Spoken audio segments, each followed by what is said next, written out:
Merci.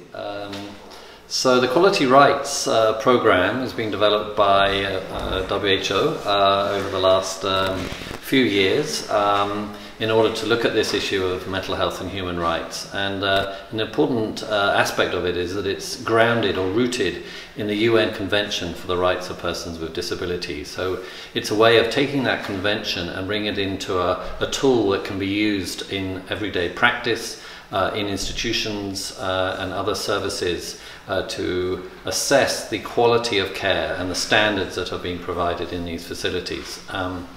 So that's the nature of the work, and we have been using it now in many different countries across the European region and outside the European region in order to be able to better understand where some of the main gaps in care are and some of the main weaknesses.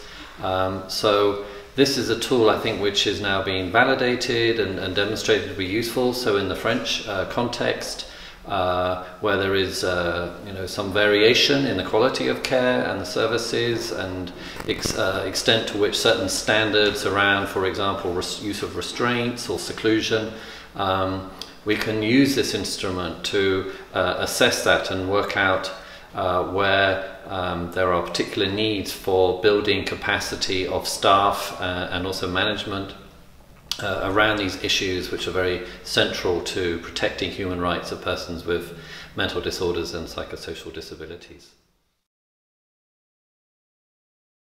Yeah, so the main work that we did last year was to do a big survey across 24 of the WHO member states in Europe, the European region, which covers not just Western Europe but Eastern Europe and all the way through to Central Asian republics.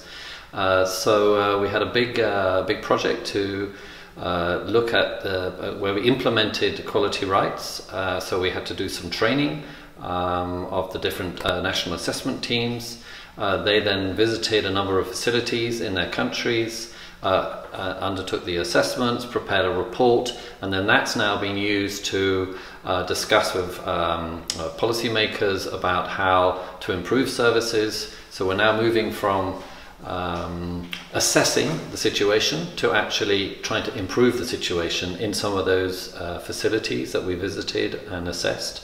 So, because we have a very clear idea now about which are the main issues that need to be addressed in each of these countries and facilities. Okay, well, we have, the WHO collaborating centres are a very important set of partners for WHO. We are obviously small, the Secretariat, and so we rely on our many partners, including the WHO collaborating centres in the more academic area. These are very well established academic institutions or partners who we work with in order to help implement the WHO's program of work. So obviously the centre here is a very well established centre and well known in France for its expertise in the area of mental health and human rights, and particularly in how to empower service users. So I'm here because I'm relatively new program manager in the WHO European office, so I'm trying to visit the different collaborating centres and discuss the new program of work. We have now a new program of work for the next 4 years, which we'll be discussing today, but also to see the services or see for myself, the good work that's being done here. So we have a number of issues to discuss, and in essence it's to improve and strengthen the collaboration that we already have.